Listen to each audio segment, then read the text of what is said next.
Jay Sawyer. Like I said, I'm born and raised right here in Maine. I was born in Rockland in 1961. Lived in Knox County pretty much my entire life.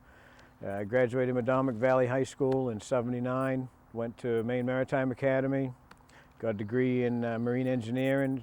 Got out of there in '83. I jobbed around. Jobs were kind of tough at that time. I jobbed around locally, right here in town, working for some local business people, and slowly worked my way into the merchant marine industry. Ended up getting hired by Exxon Shipping in February of '85. Shipped with them for 5 years, which was my goal. I married my high school sweetheart, Karen, and so we had these plans and kind of mapped out a little strategy, and the intent was to ship for 5 years and then come home and start a family and try to run my own business. So I got done shipping with Exxon in 1990.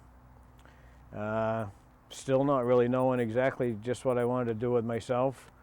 I did know that I was a pretty independent cuss and wanted to work for myself, and creativity would fit in there to some extent, even if it was more of an industrial type of creativity. Well, you just asked what the tools of the trade are for a guy like myself, and a lot of artists, it's a camel hair brush, I suppose, and an easel and all, but with doing metal sculpture, you expect grinders and torches and all, but around here, working with this scale, we need some bigger tools, and this is Bertha, 65,000 pounds. I'm not sure how many horsepower, but she will get the job done, and you'll see.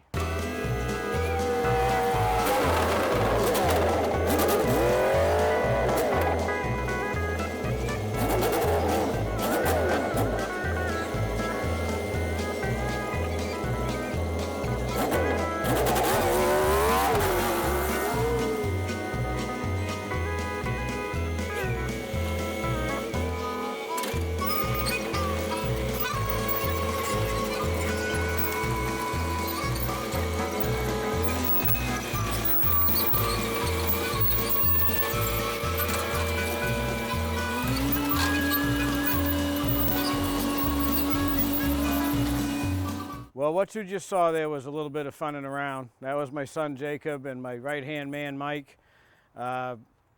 We do use that equipment often. You can see some of the scale of the things around here. We don't need something that big for this stuff.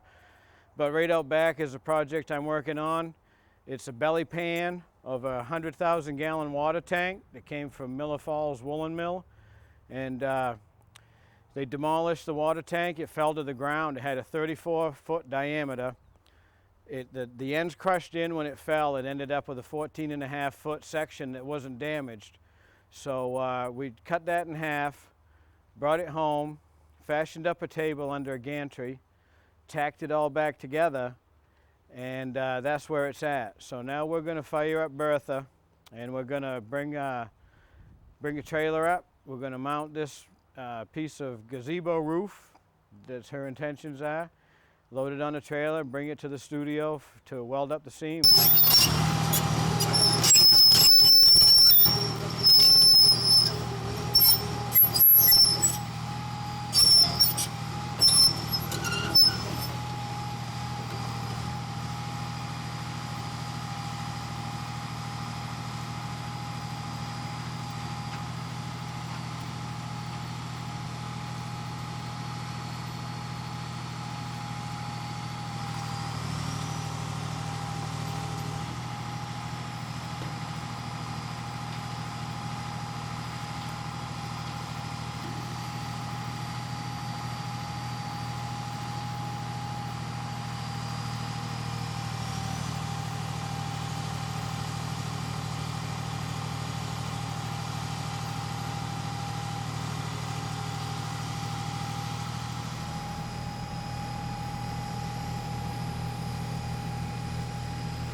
most artists have a direction and a forte, something they specialize in. I think my forte would be found objects, and like I was referring to at shipping, you know, do the best you can with what you got type deal. And there's so much beauty in pieces just around here, discarded pieces that would typically end up being scrapped out. And there's so much beauty in there that I just can't feel right letting that go to the scrapyard. There's beauty there, so I want to capture it. And maybe it's in a way that a lot of people wouldn't see that beauty, but if I can manipulate that some or throw another piece in with it, so it's an assemblage, and now this piece can express itself easier.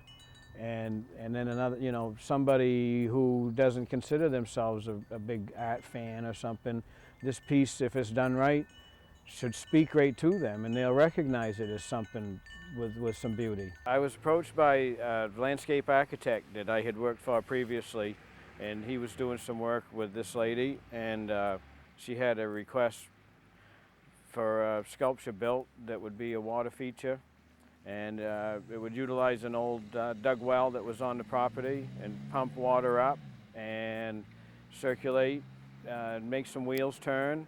And it was a bunch of equipment that she had acquired from around the state, and she just recently moved here and fell in love with old farm equipment and wanted something here for the home. And so we've got a pump that's designed to lift the water this much, and it spills out onto a bigger wheel, a big diameter, 3 feet, with some cups welded on. This makes it turn, and then it spills down around onto the smaller wheel. It's a smaller diameter, so that's turning a lot faster.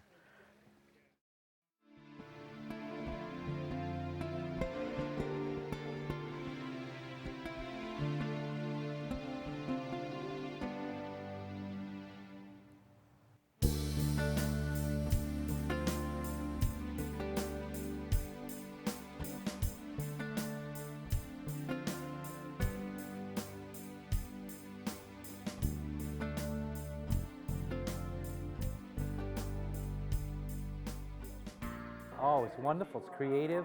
Jay's done a great job. He's a very creative guy, and I'm impressed with his broad knowledge of art and how he takes different sculptures and he doesn't stay in one area. He does cylindrical, but he also does abstract. It's just wonderful. He does a good job. People have probably heard about art walks that are held all around the state.